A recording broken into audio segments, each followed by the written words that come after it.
正如上一集我所講啦，就係其實我會係喺4月18到30號呢，我就離開咗香港，去咗紐西蘭同埋澳洲呢，巡迴有一啲嘅報道同埋培靈嘅聚會。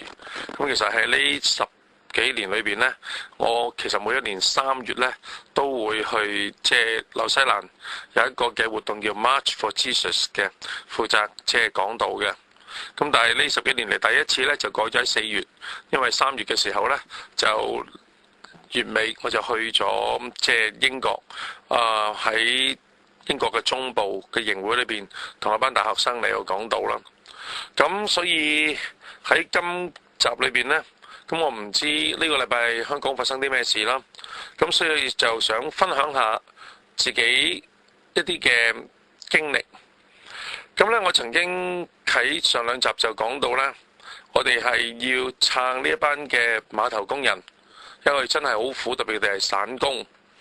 咁就我覺得淨係講係唔夠嘅，所以呢，就我喺4月第2個禮拜，4月12號，我新嘅教會九龍灣呢，聚會完咗晚堂，完咗之後呢，咁我就去碼頭嗰度同啲工人嚟到交往。咁事前我冇任何嘅號召，曾經諗過會唔會喺 Facebook 嗰度喂 call 有冇人願意一齊去啊？但係諗下咁樣嘅時候好似好高調咁樣，咁所以唔想咁樣做。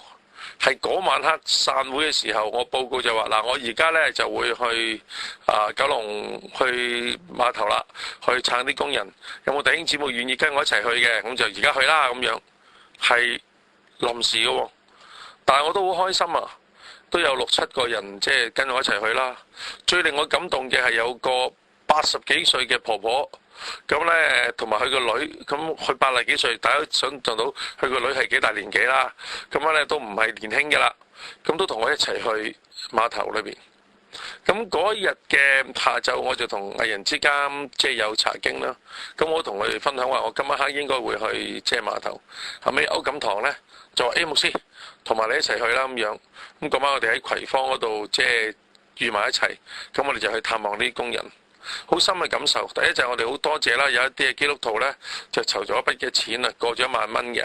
咁我哋就買咗一啲嘅蘋果啦，買咗一啲嘅飲品啦，最重要我哋係買咗啲防水嘅褲啦，因為之前呢落好大嘅雨，咁樣呢就去送俾佢哋啦。咁呢就好希望呢成為佢哋嘅幫助啊！仲有我哋買咗好多嘅咖啡添。咁我哋亦都多謝一啲嘅商號啦，係用一個較平嘅價錢呢賣嘢俾我哋。咁然後呢，我哋就仲有7000幾蚊剩低咗。咁後尾我就透過嗰個婆婆叫親自咧將啲錢咧入落去俾啲工人。但係我哋唔係淨係去送一啲嘢咯，我哋去到坐低嚟到去同佢傾偈，聽啊，真係聽佢哋嘅訴苦，聽佢哋所面對嘅情況。咁我哋就會知道原來佢爭取20% 嘅人工加，好多時我淨係睇呢一點咯。喂，哇，黐線咩？啲人可以加20% 㗎咁樣。咁如果我哋了解原來佢哋嘅基數好低，呢班係散工，同啲長工爭好遠。佢哋話咧，如果坐車咧，都係要坐最後嗰架車嘅，去廁所都唔可以用我哋員工嗰個嘅廁所。入到去辦公室，如果講嘢大聲啲，都俾人哋鬧。佢哋咧好多福利係冇嘅。咁咧，所以佢哋個基數好低。好簡單舉個例，喂，而家金管局陳德霖又攞好多嘅獎金啦，但係幾多錢啊？冇人知㗎，竟然唔公佈啦！呢個好過分。如果一個高官佢只係加5%，比起一個只係攞萬零蚊嘅人加20%，你話邊個加得多？一個局長話如果佢調整7.5% 咧，最近有啲謠傳就話高級公務員加7.15%，有啲人當然話呢個係假㗎啦，就當佢係真啦。你攞成10幾萬一個月，你加7.5%，同一個嘅即係工人可能係只係攞1萬蚊嘅，加20%都有好大嘅距離。所以有陣時我哋要分析一啲嘢嘅時候呢，就唔係淨係睇一啲表面嘅嘢。當我哋去睇到呢啲嘅工人佢哋嗰種嘅辛酸，聆聽到佢哋嗰個嘅哭訴嘅時候呢，心裏邊係更大嘅感受。咁我自己都好感動，點解呢？嗰晚我去到嘅時候都幾夜嘅啦，已經成10點幾11點鐘。咁原來都有1、2間教會嘅年青人，咁呢就同呢啲工人圍住一齊嚟到去傾偈，好開心。咁呢就亦都有一位即係而家成日喺鏡頭前邊，即係佢哋嘅發言人呢，我相信係基督徒。因為點解呢？佢見到我嘅時候就講得出我個名。咁咧後尾佢哋仲要求我哋咧，即係唱歌俾佢聽。咁你講講到就容易，一叫我唱歌，我真係唔掂。但係都喺佢哋嗰個要求底下，我啦、阿唐啦，同埋我哋一班基督徒咧，都唱咗一首嘅奇異恩典俾佢哋聽。甚至我聽完一個嘅工人嚟到去講佢嘅辛酸之後，我同佢講：我唔知你嘅信仰，但係你介唔介意我而家為你祈禱？我想祝福你。於是我搭住呢位明哥嘅膊頭，我就為佢祈禱。我心裏邊好感受心，我好感恩，我可以嚟到現場為呢一班人嚟到禱告。我唔知呢一個嘅即係錄音擺咗上網嘅時候，呢個工潮已經完結咗未？我期望係完結咗啦。咁因為如果擺上網嘅時候，已經係4月22、23號㗎啦。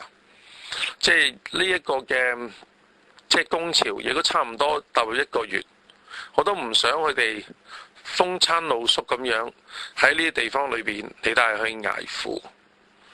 但係最後我想講，我哋呢，即係去嘅時候，我哋呢就每人都寫一啲字，咁有啲人就寫我撐碼頭工人，我就特別嚟到係講出行公義、撐工人。呢個就係我哋實踐翻聖經裏邊所講嘅。今日神係一位公義嘅神，我就需要點啊？喺彌迦書好清楚講，我哋就需要行公義、好憐憫、全謙卑嘅心，與神嚟到同行。